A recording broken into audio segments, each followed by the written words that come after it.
Haunted swimming pool. Mario moved to the city with his family after his son was born.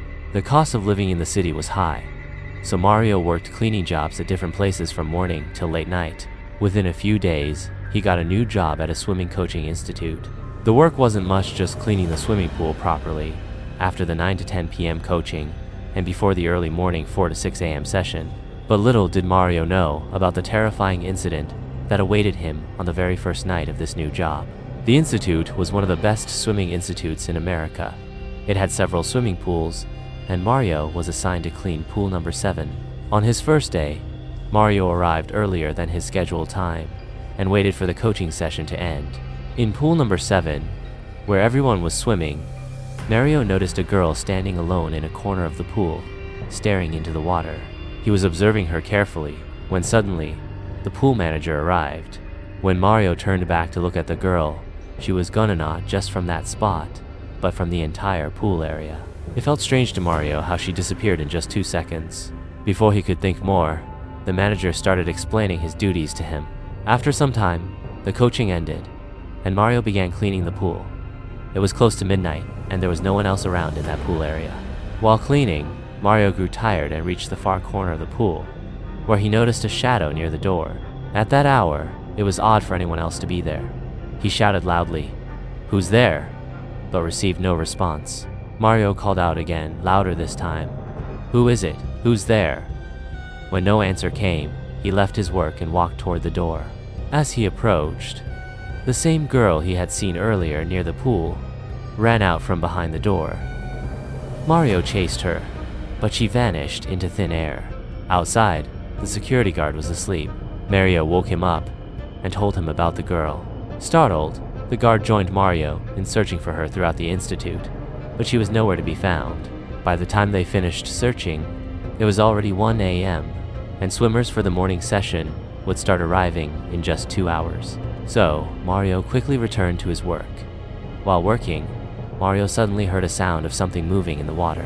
He turned around, but the water was completely still, and the pool looked empty. Thinking it might be an insect, he resumed his work. After cleaning the floor around the pool, he turned back to check if the pool was cleaned properly. But as soon as he approached the pool and looked inside, he saw the body of a girl lying at the bottom of the blue water. Her hair was slowly rising to the surface. It was the same girl Mario had seen earlier. Overwhelmed with fear, Mario noticed the corpse floating upward. Trembling, he went closer to pull the body out, but suddenly, the girl opened her eyes.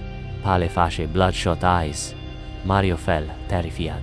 But it felt like someone had grabbed his legs and was pulling him deeper underwater. Mario screamed loudly, but no one seemed to hear him as he sank further. Water entered his mouth and nose. Darkness enveloped his vision, and slowly his eyes closed. When he opened his eyes again, the same girl stood before him, the one whose body had been in the water. Seeing her, Mario panicked even more and shut his eyes tightly. He screamed loudly, and after a while, when he opened his eyes again, he realized people from the morning class and the security guard were standing nearby.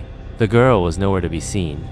Seeing them, Mario calmed down slightly, but he was still trembling, and tears streamed down his face.